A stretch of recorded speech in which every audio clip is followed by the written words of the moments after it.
téléachat dépoussiéré, cela s'appelle French Up TV. À l'origine de ce concept, une start-up nancéenne qui a décidé de vendre du Made in France et d'aider les créateurs en manque de communication. Anne-Laure Chéry et Olivier Bouillon se sont glissés dans les coulisses de l'émission. Ce savon est fabriqué de manière artisanale, inspiré des pavés de la place Stanislas. C'est un Pierre Bellemare en version 2.0 et Lorraine.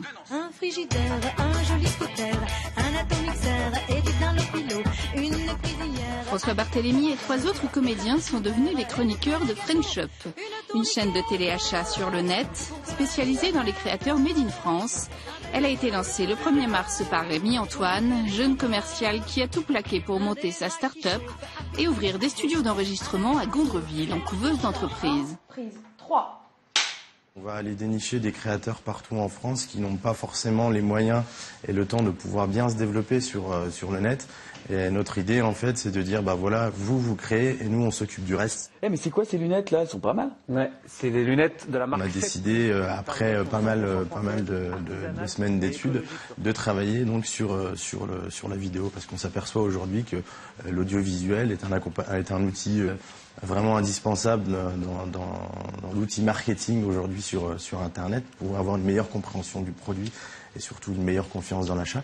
Action!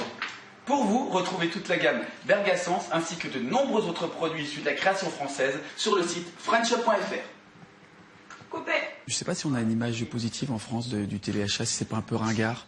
Donc c'est justement de pas essayer, de pas tomber dans la ringardise. Alors je sais pas, vous me le direz peut-être, mais du coup c'est d'essayer quand même de donner une image un peu moderne. Moi, il faudrait un modèle un peu des années 60-70 où je ressemblerais à un acteur américain, tu vois le genre?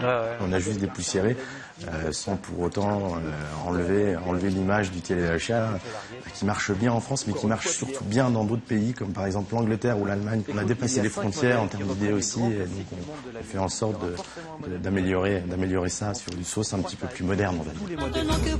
Des lunettes à base de skate recyclés, les savons de la Plastane ou des vêtements venus de Marseille, les créatifs de l'équipe multiplient les idées pour vendre le savoir-faire Made in France. Eh bien aujourd'hui, ce sont des accessoires très pratiques et élégants qui nous viennent de Montpellier. On peut utiliser plusieurs formes, donc comme le documentaire justement en allant chez le créateur, en regardant sa fabrication, en regardant la fabrication du produit, vu que la plupart de nos produits sont quand même fabriqués de manière artisanale.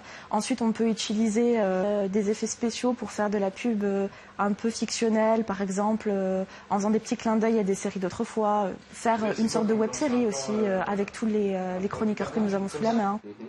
Le slogan de French Up, dénicheur de talents français depuis 2015. Une durée de vie qui s'allongera sûrement car aujourd'hui 95% des gens estiment qu'acheter un produit fabriqué en France est un acte citoyen. Et jusqu'à la prochaine fois!